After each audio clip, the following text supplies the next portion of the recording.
Hi everyone, you're listening to the Health and Wellbeing Podcast.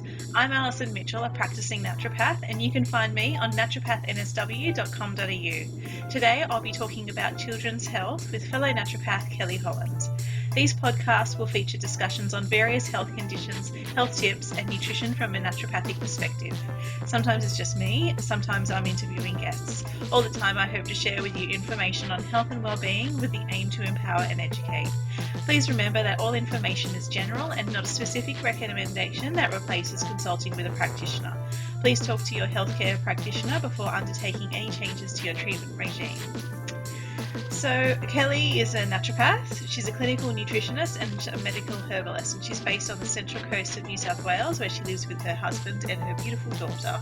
She sees clients in a clinic and via Skype consults, and she has a passion for working with women and children, inspiring them and promoting healthy eating and lifestyle habits so that they can live full and long, happy lives.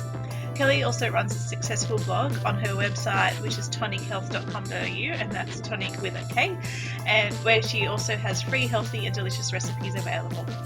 So hi Kellie, thanks for joining. Thank you. So exciting to have you on.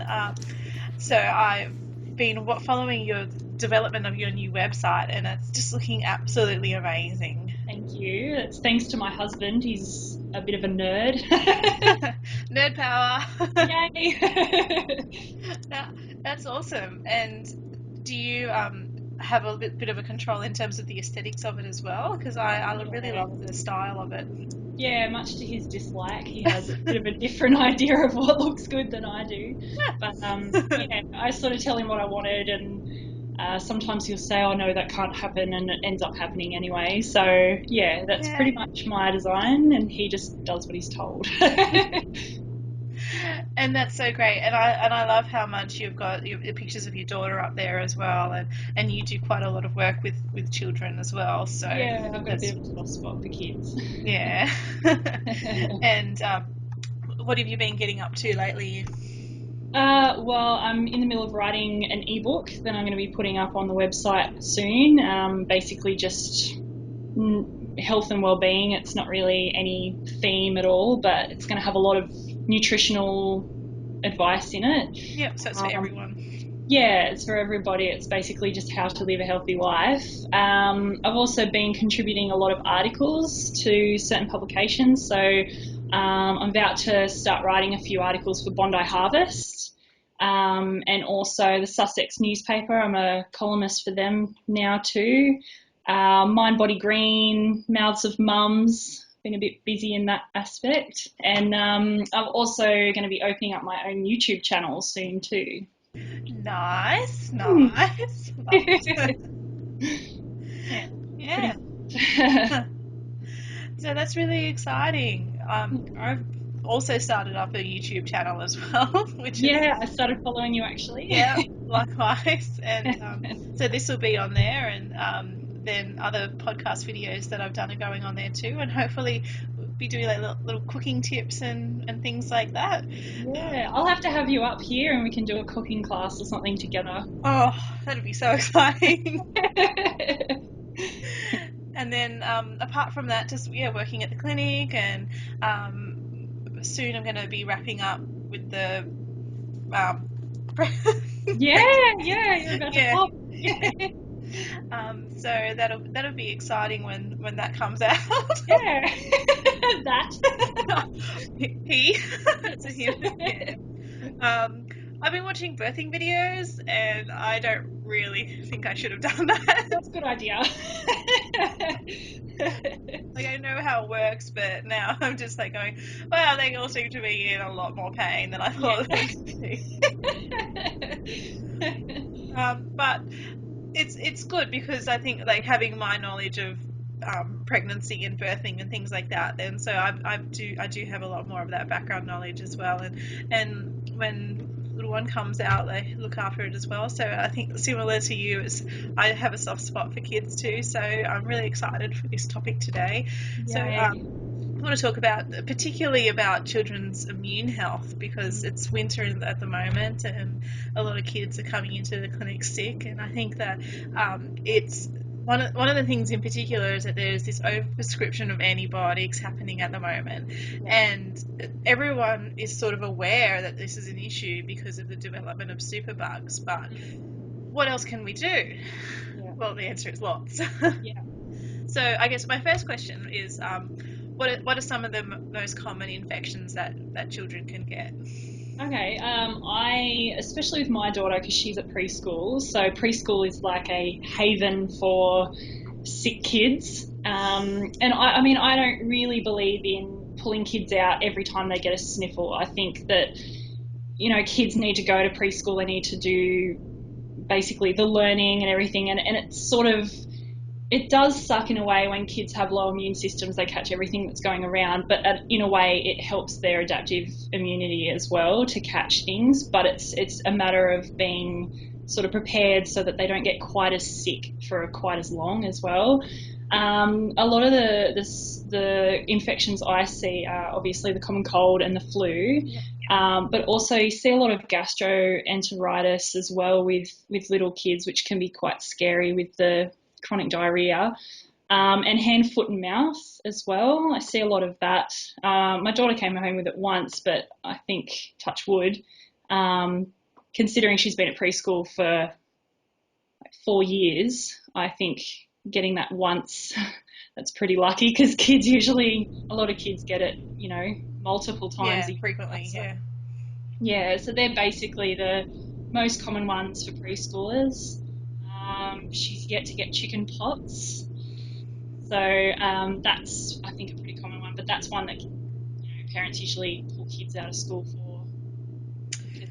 Yeah, I think that nowadays it is something that they don't want to spread, whereas previously we used to be like, let's have a chicken pox party. Yeah.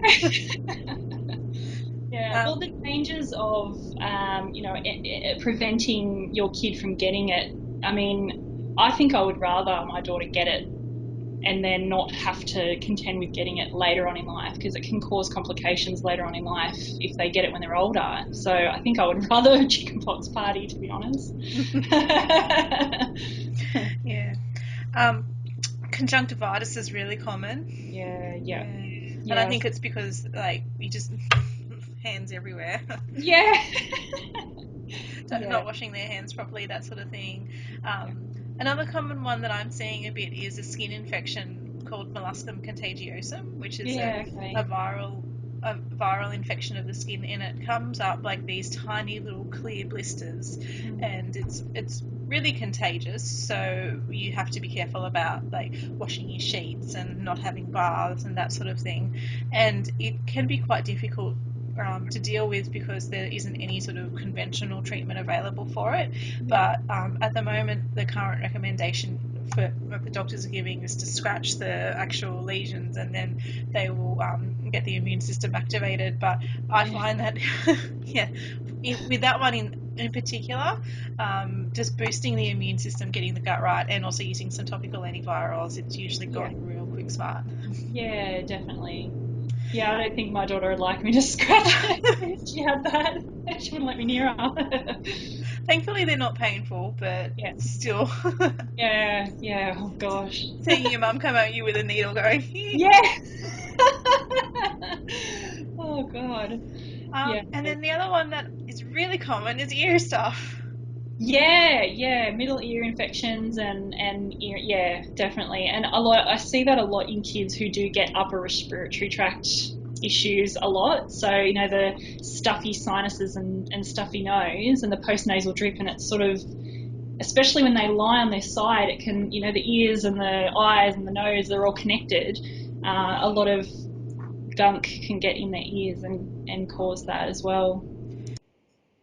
Yeah, and depending on their age as well, the whole eustachian tube development hasn't occurred properly, so drainage isn't really as good as it should be. But it's quite concerning for a lot of parents when that happens as well. But I find that it can often be overdiagnosed. They might be pulling at their ear or holding their side of their head, but it's not actually an ear infection. Like, it could be like a toothache or a sinus infection. A lot of kids at TEEV pull their ears and fiddle with their ears. So you're right. And that's frequently given antibiotics. Unfortunately, the antibiotic efficacy with ear infections is really, really low. Yeah. So from there on, you get into things like grommets and surgery and pretty invasive stuff. well, there's so much we can do for it. Yeah, it's unfortunate, especially when you're a parent and your kid's sick. It freaks you out because you don't like seeing your kid in pain. You don't like seeing them uncomfortable. You just want to do everything you can to make it better. And a lot of parents sort of just go, I don't care, I just want it to be over. And I can totally empathise with that. I've been there myself. But yeah, it's prevention is the biggest thing, especially with ear things, and putting steps into place to try and reduce the likelihood of it. And So, like, what are some common factors that would normally be causing a poor immune system to start with? Food intolerances are huge, and I mean, everybody needs to realise that there's a big difference between allergy and intolerance. So allergy is things like, anaphylaxis or lactose allergy, stuff like that. But intolerances can come in a lot of different symptoms. So if you're constantly bombarding your child's system with something that it's intolerant to, the immune system is going to suffer. So dairy and gluten are pretty big ones. Also poor sleep for kids as well. Like kids who suffer, unfortunately, depression is quite common in kids, which is so sad. But they actually suffer with it differently to adults. So they can, their sleep can be affected. Anxiety, kids have anxiety as well. So it's sort of important to take that into account as well. Diet is massive. The amount of times, and it's no insult to the parents because, companies tell you their food is healthy and you just sort of trust them because they should tell the truth. But you would think that they want what's best for you. Exactly. You don't want to poison children.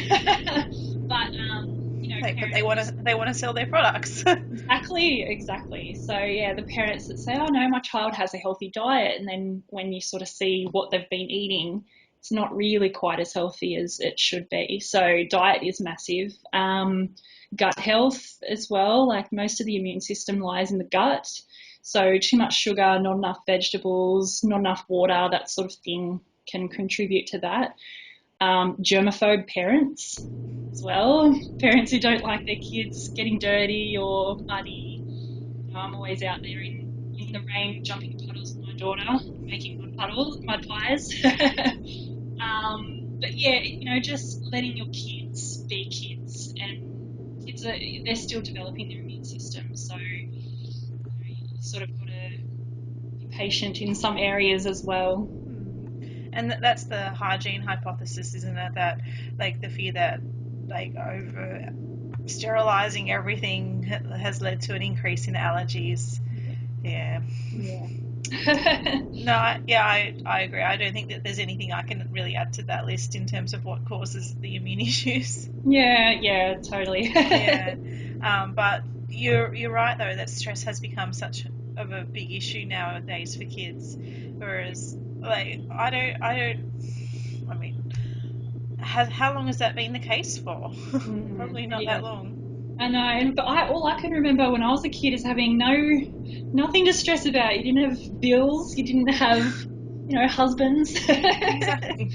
I guess that stress has become such a major issue overall that obviously it's going to have that flow-on effect for the kids. Yeah, definitely. Yeah, but I think that also the way that the diet has changed has meant that they are more prone to getting stressed too. So yeah, exactly. Bombarding, especially with the increase of use of plastics as well, and that bombarding of the endocrine system is going to have an effect on your kids' hormones and and their stress levels as well. So even something as simple as that can affect stress levels. And it's such an individual thing as well because like you might have like that amount of plastic exposure or chemical exposure in an adult not being problematic because we can detoxify it, but kids' detoxification systems is quite different. Yeah, and they're still developing as well, so yeah.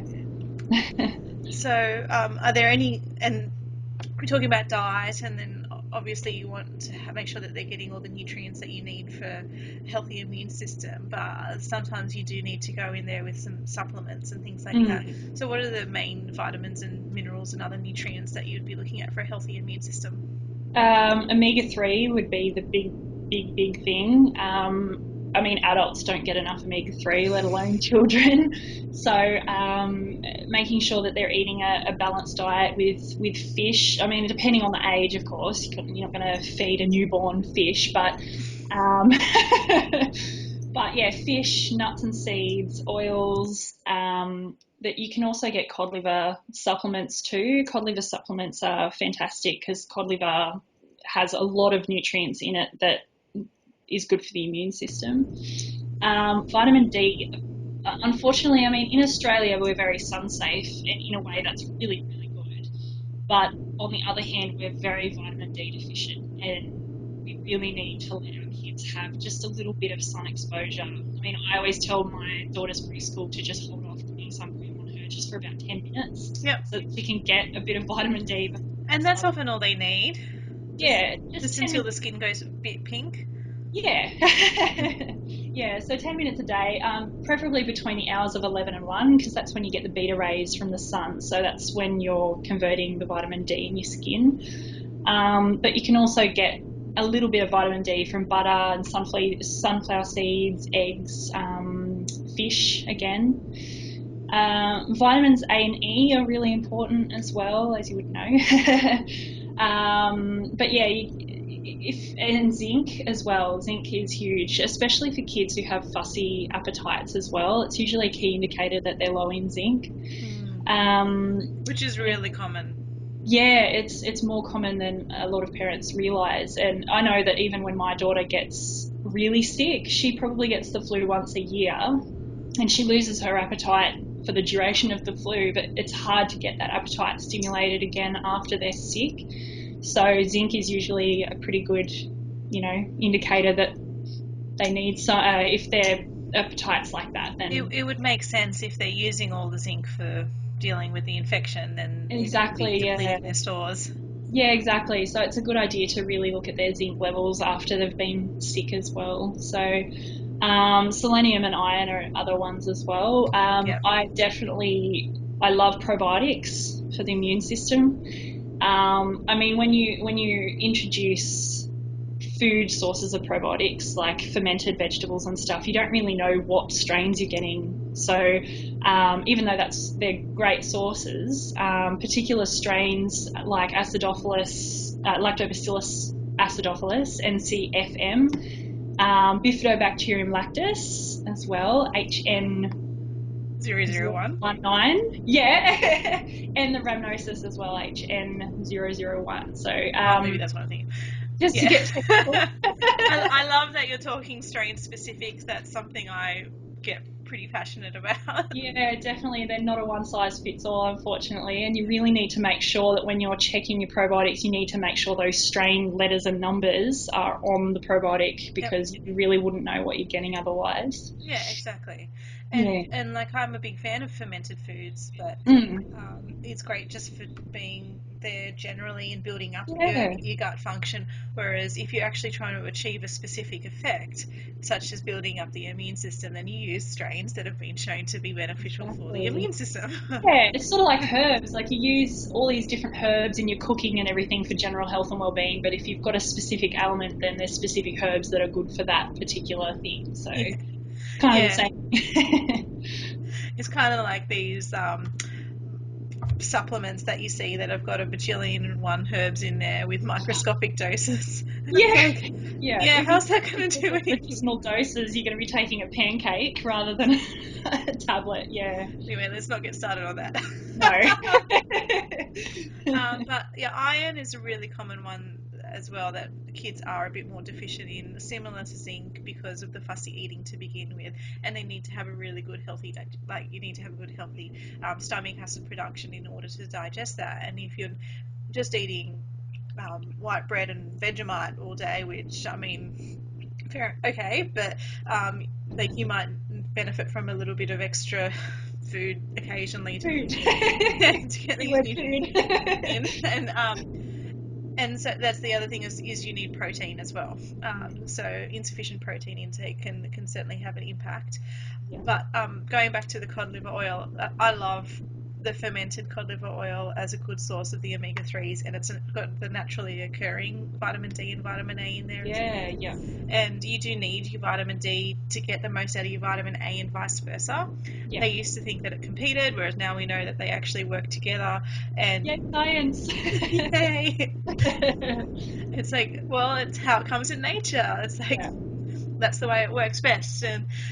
And it is definitely true though that like if you get naturally occurring vitamins and minerals from food, you will be able to use a lot more of it rather than taking supplements. And sometimes you get these multivitamins or things for kids that are the chewable ones and stuff like that. And they're not really going to be that well absorbed because of maybe the type, or it could even be the ratios as well, because if you don't have the correct ratio, then you're just going to throw it out.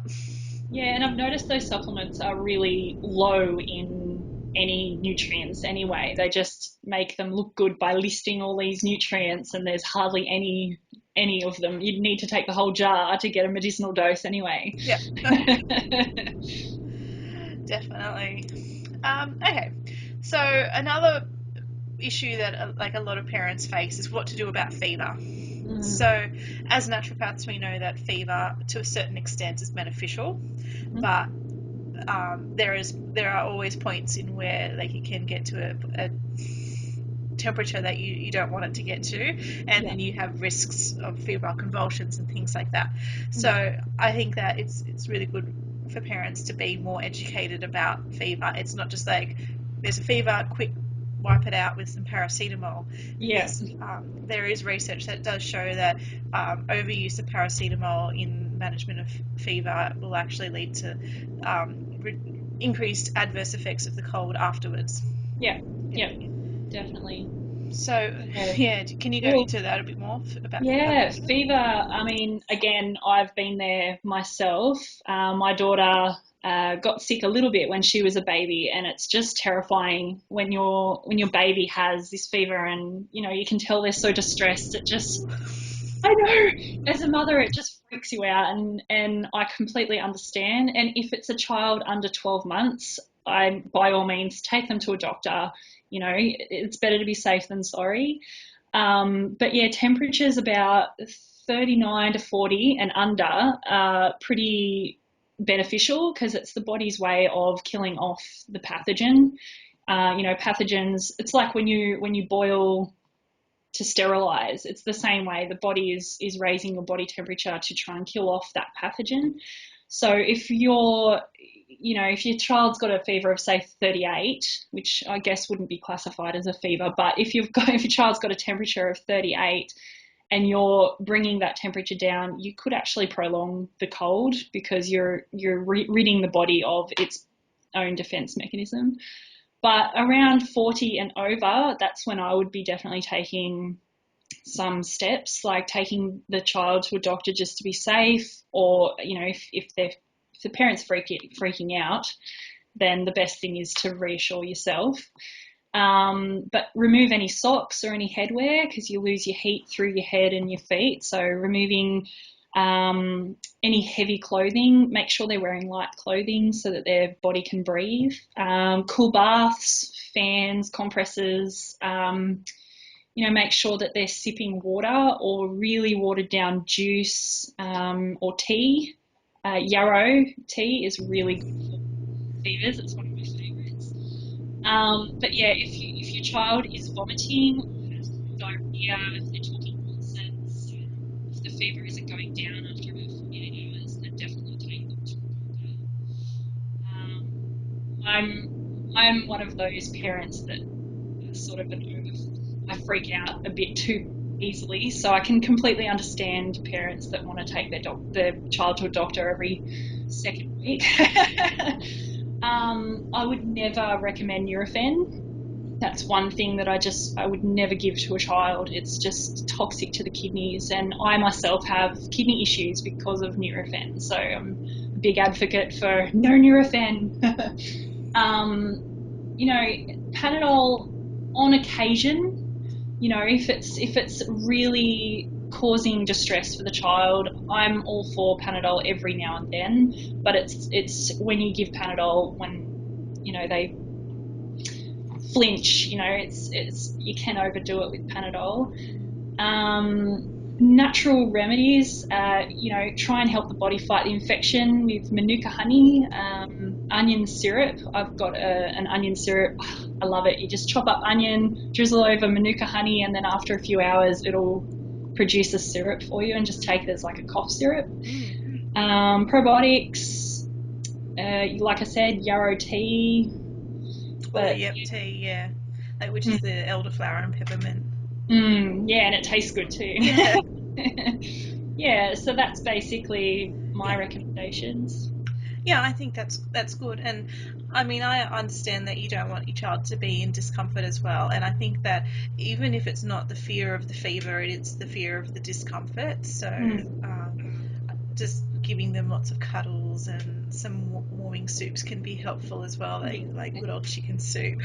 Yeah, that's it. But usually what I would say in terms of like when you actually need to intervene, you need to be aware of what's actually happening with the temperature itself. So like when they're shivering and things like that, then the temperature is actually in the process of rising to a set point determined by the hypothalamus, and so at that stage it's okay for the temperature to be between 37.8 and 38.9. But if it goes higher, say around 40 or so, and they're feeling hot, then you know that the temperature will fall, so don't stress.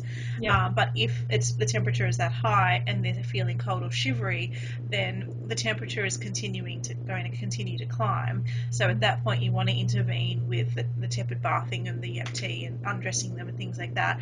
And then if it does continue at that point, then you would go in with, I would usually say a paracetamol would probably be your best intervention, because it'll work the quickest, but you've got to be monitoring it and not just like fever, bang, done. Yeah, exactly. Yeah, you need to sort of educate yourself on what's good and what's bad. And I mean, you can get those battery operated thermometers from chemists nowadays, and they're so easy to use, and you can get the ones that act pretty quickly, so you can monitor your kids' temperature pretty well these days, so it's good. And I think it's important to remember that each area that you test the temperature will be different as well. So what actually constitutes a fever, like for oral temperatures, it's anything above 37.5. For armpits, it's above 37. For your ear, it's above 37.9. And for rectal, it's above 38. So there's quite a bit of difference in there. Good luck getting a kid to allow you to stick them around their bum. To do it while they're asleep for that one. I guess maybe that's when they're real little. Yeah, they've got no choice. Okay, Mom. Cool. So we've got a couple of questions, and I've got some submitted, and you've got some as well. So I'll just read them out now. So question 1: my child is constantly getting ear infections. She has been on 8 courses of antibiotics this year, and my doctor is suggesting grommets. Why is she getting them so frequently, and what can I do to help it? Okay. Did it say how old the kid was again? Sorry? No, it didn't. No, okay. That's so, right. I mean, we kind of covered a bit of that anyway, but we can talk more about ear infections, Yeah, definitely. Well, you're totally right with the ear still sort of forming anyway, so it depends on what age the child is, but basically I would look at prevention rather than treatment. So improving the child's immunity through diet, which with the nutrients I mentioned before, so iron, selenium, vitamin A, E, vitamin D, omega-3, making sure the kid has heaps of sunlight, that sort of thing, fresh water, but also monitor the sugar intake as well. And that's another thing. A lot of parents don't realise just how much sugar their kids are having, and it's okay to treat your child, but not 3 or 4 times a day. soft drinks are a huge no-no for kids. I can't stand soft drinks for kids. I cringe every time I see a kid holding a soft drink. Look at hidden sugars as well, so like muesli bars, fruit straps, anything. If you look on the nutritional panel of a packaged food and it's got any more than, say, 4 or 5 grams of sugar per 100 grams, put it back on the shelf, because that's getting a bit too much. Yeah. I think the yogurt's a really good source of hidden sugar as well. Definitely. No, you're absolutely right. Yeah. The flavoured ones. So I usually, for my daughter, I give her some natural yogurt and I sort of grate some apple and put some cinnamon and stuff in it. You can sort of increase the flavour of things like that naturally. And if your kid's used to getting a lot of sugar, their taste buds are going to be quite numb. So it takes a while for their taste to come back after you lower the sugar in their diet. Increase the vegetables in kids' diet. A lot of kids don't eat a lot of vegetables, and a lot of the time parents need to persevere with their kids and make it fun. So for instance, greens, I used to tell Scarlett that that's why Hulk is green, because he ate all these green vegetables and she just loves Hulk, so she loves her greens now. So you make it specific for the kid. Yeah. I think I had a patient once that she got her kid eating vegetables because she said she saw Ben 10's mother at the supermarket and she was buying all these vegetables for Ben and everything. Some kids like Ben 10, so I don't know. It's just I don't even know who that is. It's a cartoon character, so I feel like a nerd now. Probiotics. I don't have kids yet, so true. Probiotics, definitely, especially because the child has, 8 courses of antibiotics? Yeah, she's been on 8 courses this year. Yeah, it's July now. Okay, yeah, definitely probiotics would be a huge thing for her, especially again with the strains. So Lactobacillus acidophilus with the one that I mentioned before, NCFM, Bifidobacterium lactis BI07. Yep. And Rhamnosus LGG as well. I think I mentioned that before. They're specifically good for antibiotic, to try and help restore the gut flora. But yeah, gosh, eight in a year, that's huge. I'd be looking at zinc as well, because that would probably be doing not very great things for the kid's gut. So zinc is a really good gut healer. I'd be putting zinc, looking at zinc for sure. I agree with all those nutrients and the cod liver oil and things like that. She might also benefit from some prebiotic supplementation, like FOS in particular has got some good research on improving immune system in kids and reducing frequency of infections. Like preschool environment, that was what the study was done, but it's also relevant to ear infections as well. And I think that looking at if there's any sort of musculoskeletal like imbalances as well, so so seeing something like a cranial osteopath or someone who can work on that area, and like they're not going to do any major manipulations, it's a lot more gentle than that, but that can be helpful. And looking for maybe any food intolerances, as we were talking about before. So I mean, my first thing that I often think about when there's a lot of mucus and gunk is dairy. But it can be anything. It can be weeds, it can be eggs. So the best way to figure it out is to cut out what you suspect for a month or so and then re-challenge it. And I know that's not fun. No. But unfortunately, there isn't a super amazing test that'll tell you everything. Yeah, no. Every test has its flaws, and even though it does suck sort of doing the reintroduction, when you think of it, the long-term benefits outweigh the little short period that you're introducing these foods again. So it's for the best. And it does help with the child's compliance as well, because then they're able to see for themselves, oh, that made my tummy hurt and that sort of thing as well. In this question, there's no mention of any sort of digestive issue, but a lot of the time when I see children in clinic with immune stuff, they do have a bit of a tummy issue, such as like a bit of an ongoing stomach pain or constipation or smelly stools or something along those lines. I once had a patient. I think he was about 12 months old, and he just had chronic diarrhea like all the time, and his immune system was shot. He had eczema, and just working with the gut cleared pretty much everything up. So the gut's pretty underrated when it comes to a lot of things. Yeah.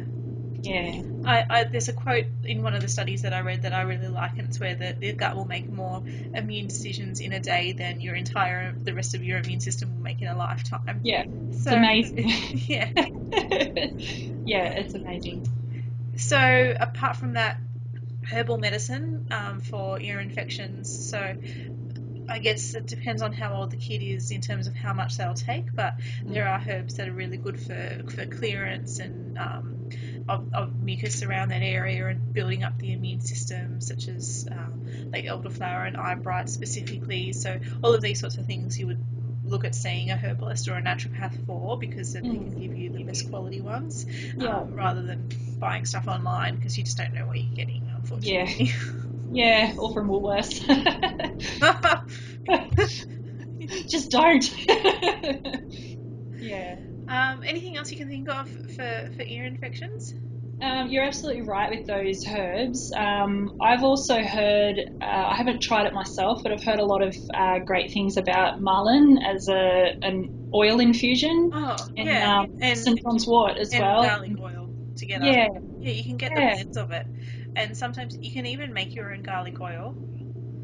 I don't recommend putting in a whole garlic clove in the ear. No. But the other thing that you can do is you could, this is a very old sort of naturopathic remedy, but you can cut an onion in half and put it on the ear, wrap it around the head, and then go to sleep like with that side up, and it does have a bit of a healing action. Oh. Yeah, there's not much research on that though, so how it actually works. The other thing I often recommend is onion socks. So this is where you put on a thin layer of a thin sock, and then you put on a slice of onion, and then you put on another sock, and then you go to sleep. Oh, okay. So because we absorb so much through our feet, then you can actually absorb, I would imagine, some of the volatile oils from the onion, and that makes sense. Yeah, although you'll stink the next day, but yeah, but no one's going to smell your feet anyway, so that's okay. Yeah, but it'll like come out of your breath. Yeah, wow, okay, that's awesome. Similar, another thing that I do that's similar as well is get people to do foot baths with mustard seeds, not for ear infections, but for respiratory infections. Yeah, okay. Yeah. That's another one I haven't heard. I'm learning so much. Hopefully everyone else is too. Okay, all right, well, let's move on to the next question. Okay, my 4-year-old child has a lot of brown discoloration on her teeth, and she has had 3 fillings. Is there anything I should avoid feeding her to help her teeth? Well, I think sugar's the obvious one, again with the hidden sugars, and we mentioned earlier those Vita gummies and chewable nonsense that you can get from, for vitamins and whatnot for kids. Anything chewable, I'm not a big fan, especially with the vitamin C, chewable vitamin C. That's really bad for kids' teeth. I think there was actually a study around it as well about chewable vitamin C and children's teeth as well. So just be wary if you're giving your kid a chewable multivitamin or whatever.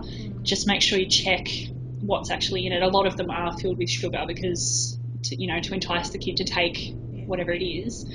Again, look at diet, increase your veggies, calcium as well, I suppose wouldn't harm looking at calcium. So, if you're avoiding dairy, dried figs, almonds, almond milk is really a good alternative to dairy. Eggs. Yeah, and green leafy veggies, especially broccoli, is really high in calcium. And not many kids eat sardines, but if you can get sardines down your child's throat, then that's like the best source of calcium. Yeah, depending on the age. I mean, the bones are edible, but you still want to just be careful with little children. Oh, But yeah. Well, 4 years old would be okay with that, I would yeah, definitely. Oh yeah, it was 4 years old. But stay away from over brushing. I actually had a patient that had to get. I mean, she was older, but she actually had to have her whole mouth replaced, whole teeth replaced, because she just brushed way too often. So when you're over brushing, you strip the enamel from your teeth. So making sure you're only brushing sort of morning and night and not going over. And that could also be in terms of timing of brushing as well. Like if she's having a soft drink or something that's a little bit more acidic, and then brushing her teeth, then it will make it more sensitive to discoloration or stiffness. Yeah, definitely. That's a good one. Good point. But yeah, just looking at foods, especially packaged foods like those fruit straps and all those things that are just so high in sugar. Sugar is just the worst. So yeah. Yeah. I know. I mean, I do remember having a couple of fillings when I was little, but and they were just the milky ones. But one of the things that I was thinking of, just moving on, is that your gut bacteria is probably the first thing I would be looking at with that. And then the other nutrients that you often want to consider is your vitamin A and vitamin D. So that's where the fermented cod liver oil would be quite important. Yeah, definitely. There is Reversing Tooth Decay, that book that often talks about that sort of philosophy from the Weston A. Price Foundation. That's where they talk about actually helping with the teeth a lot more by having that ancestral style diet. And I'm not a proponent of any one particular diet label or anything like that, but it comes down to eat your nutrient dense foods, don't eat your junk, and just eat real get in food. those nutrients. And the fermented foods could be really beneficial for that. And I again would be thinking your prebiotics, and also making sure that the fluoride issue is a contentious one, I know, but some children are sensitive to fluoride and it will actually cause more discoloration. Often it causes the little milky spots or almost translucent spots are really common when there's a fluoride issue. And I think it just comes down to the type of fluoride. So when we use like celluloids, do you use much celluloids? No, not in my clinic. No, I know a lot of practitioners that get a lot of benefit from it though. Yeah. So like maybe I would probably be looking at using celluloids with this one, but something like calcium fluoride as a celluloid can be beneficial. But for sodium fluoride in your water, that's not so great. Yeah, it's the type. And I actually saw a video this morning, how funny is that, on fluoride, and you just, it's a bit scary. They've got they were saying that there's countries like Germany, and they listed all of these countries that don't put fluoride into their water, and their teeth health is the same, if not better, than ours, and all the fluoridized countries. And and the type of fluoride that they're putting into our water, it's a bit scary. Yeah, no, I've seen that too, and the dental health in Europe is a bit better than here, and I think it is coming closer. Like there is a bit more push for Australia to get rid of the fluoridated water, but I don't know how long that'll take. And it's just such a issue with it as well. And even like if you get a water filter, they often have to add the fluoride back in. Yeah, and I think the filters that actually do filter out the fluoride they're very expensive. It's really hard to get them. And another thing that worries me with fluoride is that there's a lot of studies that show that fluoride can actually compete with iodine because they're both halides. And I mean, we're already iodine deficient, so yeah, you kind of don't want to bombard, increase that in people. So and I think this is very individual as well, but some people are really sensitive to that, and it can cause a lot of other immune issues. But you can support that in the meantime until we can get rid of the fluoride by increasing your iodine foods. And so you can get seaweed snacks and things like that kids will often like. Yeah. Maybe just don't tell them that it's seaweed, say it's in chips. But having the seafood will actually give you the broad range of the nutrients that you need in that area as well, and will be useful for your immune system. And they do say if you've got adequate iodine, then fluoride is just completely flushed out of the body. Well, the the amount you don't need anyway. Yeah. So I guess for this little one, I'd be thinking the fermented cod liver oil, probiotics and prebiotics, all the diet stuff that we were just talking about as well. Maybe looking at using a softer toothbrush, and in terms of the fluoride, so maybe go for a fluoride-free toothpaste, and try and have filtered water. And so just the amount of water that you're getting when you're rinsing your mouth is actually enough to do what the studies of the sodium fluoride has said that it does. So you don't actually need to be drinking that water. So I guess apart from that, then it could also be it's something that sort of developed when she was in utero. Because maybe there wasn't the correct nutrients setting up happening then, and as long as you work on really pumping in the nutrients that you need for healthy teeth function now, like your calcium and all those other stuff that we just talked about, then when her teeth do come through in a couple of years, then it should be okay. They'll be as healthy as possible. Yeah. And so dentists will say that you can't repair teeth, but the Western A. Price Foundation and the Cure Tooth Decay books, they say that you can. Okay. But there's not enough research, but I think it's certainly worth a try. Yeah. I mean, what's the harm? Yeah. You just have to take yucky cod liver oil. Yeah. All right. Okay. So question 3. So my son started preschool this year, and he has been bringing home a cold every few weeks. What can I do to reduce this?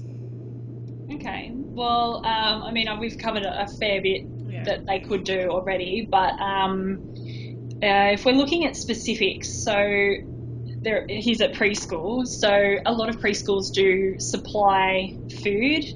I know in the past I've actually had to tell pretty much every preschool, no, I'll supply food, because they go by the government standards of what is healthy, and I don't necessarily agree with a lot of what those standards are. So, for breakfast really is the most important meal of the day, and you really need to make sure that you're giving your kid enough protein to sort of keep them going all day, to keep their immune systems in check, making sure that they're getting enough antioxidants and vitamins and minerals, throughout the whole day, not just breakfast, but ensuring that their breakfast is healthy is probably one of the first ports of call, because I know that in Australia, I don't know about the other countries, but in Australia, our breakfasts are lacking, Wheat Bix and a lot of what we feed our kids for breakfast, all those cereals, they're just basically just little lumps of sugar. So it's a matter of finding a healthy breakfast. So porridge with rolled oats and not the quick oats, with nuts and berries and chia seeds to get those antioxidants and omega-3s. A piece of fruit and a couple of boiled eggs. Usually with yogurt, you can get natural Valia. I love Valia. Yeah. You can get the natural yogurt, grate some apple, put some cinnamon in. One of my daughter's favourites is sautéed sweet potato, and she has it on a bed of baby spinach and some eggs on top. A lot of kids don't have gourmet meals like that, but she's a better eater than me. That kid, she's a freak. Morning tea, a lot of the preschools supply morning teas, but in my experience, it's I think one preschool had pikelets as a morning tea, or Doritos. There's no point. It's just, there's no nutritional value whatsoever in those. So I used to send Scarlett with like a cup of berries or some fruit. You can get organic corn thins. They're quite good, and you can put tahini or avocado on top with, I don't know, some salmon or vegetables on top of those. Making sure they're having protein with every meal and snack. My daughter loves kangaroo. Gosh, she can't get enough of kangaroo. Lunch, again, plenty of vegetables. Make sure they're getting heaps of vegetables, protein, basically eating a rainbow every day. Love that. Yeah, I mean, you can get charts as well for kids. I think it is just eatarainbow.com. Yeah, that's such a great website. And I mean, if you make it fun, kids kind of like to eat a rainbow every day. So yeah, the more colour. It's nice for adults too. Yeah, the more colour you have, the more you know that your child's getting a variety of nutrients in their diet. But yeah, basically veggies is the biggest thing I've noticed for kids. Yeah. I think like we were talking about before, FOS as a prebiotic, that would probably be something I would keep them on, and it's actually really cost effective as well. So it would be good to do that long term, and then it may be also looking at, is there anything else that's suppressing their immune system apart from the diet stuff that you just talked about in terms of boosting it? But is there food intolerances? Is there sleep issues? Is there stress? And stress is a big one, especially for preschoolers, because that's around the age that they're potty training and wetting the bed and stuff like that. And if you... Potty training's really stressful. It is, it is totally. And in a lot of... you need to make it sort of not a pleasurable experience, but need to make sure that they realise that, it's okay to have accidents because it's going to happen, and not sort of get frustrated, and they sort of look to you to see what's okay, and if they feel like they've done something wrong, that's going to stress them out as well. And I know that my daughter went to a preschool and they were just, every time she had an accident, they'd make her feel like she was awful. So she had a lot of anxiety from that. So just making sure that the preschool's on board and everything with potty training and whatnot, and making sure that they're not making the child stress out either, because stress is huge for immune system. I guess we've really covered everything already for that, but maybe what I would suggest for them is that if it is quite bad at the moment, look at using some herbs and some nutrients to build up the immune system, and then maybe in the meantime keep working on the diet, because it can take a little while to shift that to a really good place, particularly considering that they're already there at preschool, and then you do the FOS long term, and maybe even do the cod liver oil long term as well, because it's pretty hard to get those nutrients in, and then and then it should certainly improve, and then just get started early. Definitely be prepared for winter. And I love probiotics for kids, because they come in powder, or even the capsules. You can break the capsules open and put it in like a bowl of yogurt, or on just ensuring that you're not putting it on hot food, because you'll basically kill everything that's in the probiotic. But I mean, it's easy to get probiotics into kids these days too. That's right. Do you think we have time for your question? Yes. To run off? Because it's okay if we go over time. No, that's all right. My 10-year-old daughter had glandular fever back in March. While she's basically well now, she's still fatigued, especially at the end of the week, and she seems to pick up every sniffle going around. How can I build her immune system up again? This is just trying to find the question. I had it up here in a minute.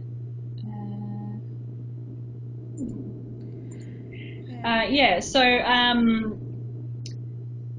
really makes me sad, because it's so sad when kids get fatigued and stressed. It's just, you just want to protect them from everything. But basically any naturopath or herbalist can support a child, especially if they've got fatigue, and with glandular fever, I mean, you want to be careful that the chronic fatigue doesn't develop as well, because that's something that just, you don't want your child to develop.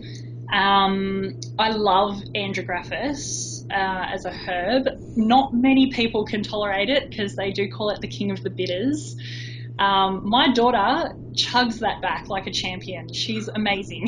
She actually asks for it. So She's awesome. Yeah, she's the best kid. Again, with the diet, lower sugar intake, take care of their little liver with greens as well, bitters as well. I do find that apple cider vinegar is harder to get for my child. For Scarlett, she doesn't quite comply with that, which is understandable. Go as preservative free as possible. Again, with the protein, try to stay away from deli meats because they're not really a great source of protein. Try to sort of, get free range chicken breast or, again, kangaroo beef, fish, that sort of thing, rather than the deli meats because they're not really that great. The kids love them. Yeah, I know, they're so easy. I remember when I was a kid, I used to absolutely love Frankfurts of all things. Cocktail wieners, I miss them. Like parties and stuff, that's okay, but every time we went to the supermarket, I wanted a Frankfurt. Yeah. A cold Frankfurt at that. Yeah, definitely. Yeah, I used to get them every time I go shopping with my mum, and they'd give it to me for free because I was so cute. Same, I just sit there with a Frankfurt. Yeah, so obviously those wouldn't be that great either. Avoiding junk food, again, probiotics. I just love probiotics.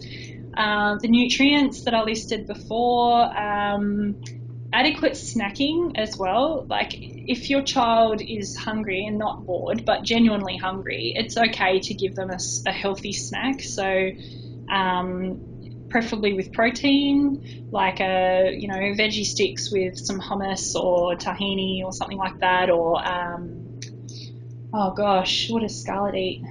Sometimes yogurt or...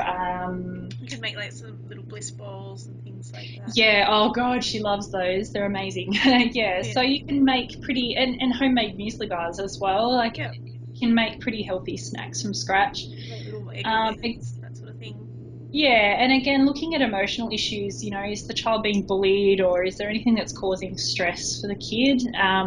Trying to get them any way possible, trying to de-stress them. So even if they take up yoga, like kids love, I know Scarlett loves doing yoga with me because they find it. I've seen some pictures. It's so cute. Yeah.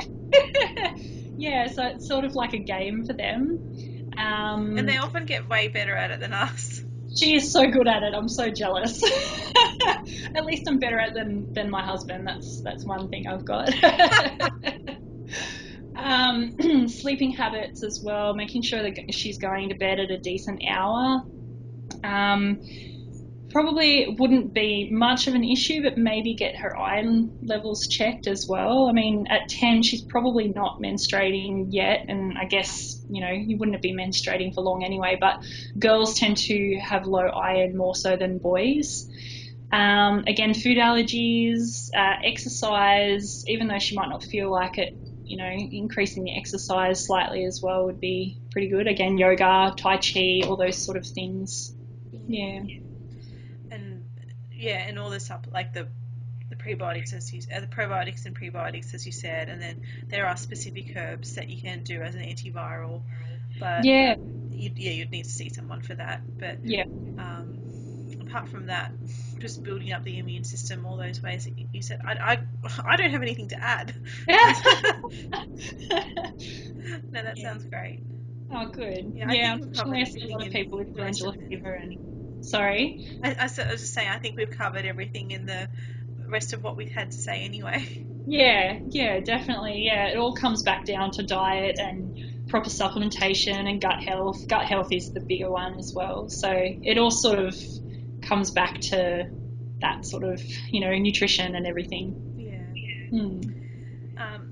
Some children do benefit from having essential oils in the room and things like that. I actually don't know a huge amount about essential oils, but you can get some good ones from the health food shop. And, you don't have to join a pyramid scheme to get them. Yeah, definitely. Yeah, and I mean, a lot of oils are pretty safe. Like lavender oil is great for stress and calming. I always have eucalyptus oil on hand for when my daughter has upper respiratory issues, because it's so great to clear the sinuses. But yeah, apart from that, I don't really use a lot of essential oils either. I probably should increase my use of it. My repertoire of essential oils is probably about 10. Yeah. What I like to do with them as well is to sprinkle some on the shower floor. Oh, okay. And when the shower's coming down, the steam will sort of lift it up and heat it. But Yeah, you can rub it on your feet and do it. Actually, like Vicks Vapor Rub, for instance. Not that I'm suggesting that specifically, although there's actually not that much wrong with it. But you could put that on your feet as opposed to your chest. Yeah, and that way it's less burny and fumy. Yeah, I've heard that. Yeah, cool. And actually, one for you, I remember reading ages ago when I was pregnant that lavender oil for labouring mothers is really good for pain. It's not quite lowering the pain, it increases your threshold for pain. Right. So that was a pretty interesting study. Yeah, so take some lavender in with you. Thanks. No worries. So I guess that this sort of flows on to then the next question is, what would you suggest for a natural first aid kit for kids? Okay, yeah, well, eucalyptus would definitely be in there for the reasons I said just a minute ago. Manuka honey, I always have a jar of Manuka honey in the cupboard, and it's almost like my daughter likes getting sick because she knows that I give her Manuka honey. I always have an aloe vera plant around somewhere because it's just amazing for cuts. You know, it stops the bleeding like that. So, and burns as well. As soon as you put it on a burn, it stops hurting. So I always have aloe vera. And it's great too because you can slit open the leaf and it's like a little bandage. It's great. Probiotics are always... Sorry? I was just saying, nature is amazing. Yeah, I love it. Probiotics always in the fridge. Cod liver oil, I've got cod liver oil in the fridge as well. Coconut oil is really good for skin issues like rashes, nappy rash. Not that my daughter gets nappy rash anymore, but she does lick her lips and she gets red raw lips, so it's good for her lips. But also it's handy being a naturopath because I get all these awesome herbs to use. So I love ginger for vomiting and nausea, astragalus for diarrhea, and I love there's not a lot of research around Irish moss and coughs, but I have Irish moss for my daughter and it just works amazing. So yeah, those three would be my favourite herbs to have. It's very traditional remedy, Irish moss. Yeah, and ivy as well. You can get ivy as well. I've been using a lot of ivy leaf lately. Yeah, okay, yeah, cool. Good for skin stuff and for respiratory stuff. Yeah, and hangovers. Oh. Did I just say that? Hey, we're human. Random for a kids video, I know. I don't know much about that at the moment, but yeah, no, I couldn't.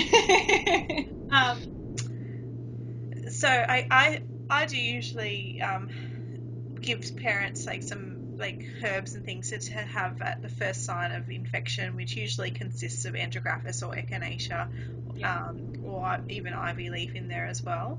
And I definitely agree with you. And also garlic is a really good one, just to sort of shovel a bit of that down, zinc at the first signs, and some rescue remedy for stress.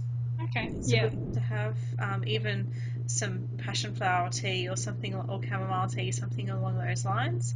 Yeah, and they're great for kids who stress out a lot too. Yeah, and a little bottle of Iberogast.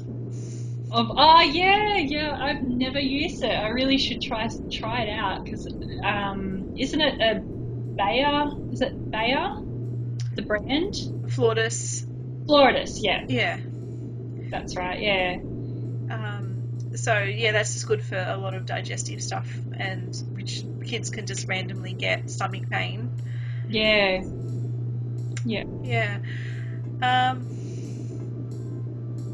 That's probably about it. I think we've covered a lot actually. Yeah. So we can wrap up now, and so what is your favourite child's immune system herb? Oh, definitely echinacea, because my daughter just loves the tingle on the tongue when she takes it.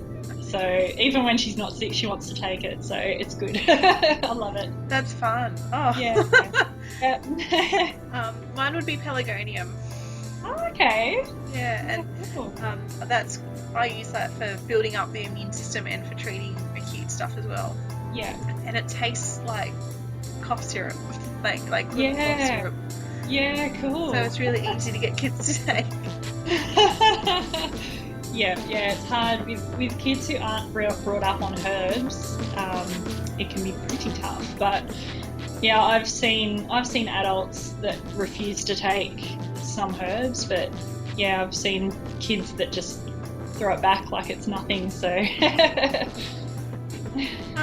okay, great. So if anyone wants to get in contact with you, so is your website's the best way to do that? Yeah, www.tonikhealth.com.au, Tonik with a K. I'm also on Facebook, Instagram, Twitter, and YouTube soon as well. So yeah, you can follow me on lots of stuff. Yeah, my website's pretty much got everything on there. So if you go there, have a browse around. Nice. You're off to clinic for the rest of the day? Or Yeah. Just being patients and the life of a naturopath.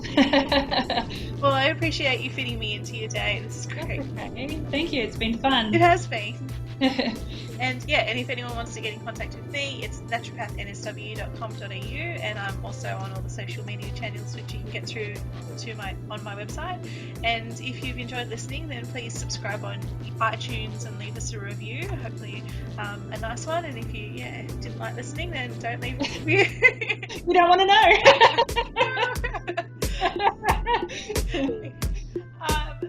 So thanks so much, Kellie. I will talk to you later. Okay, bye.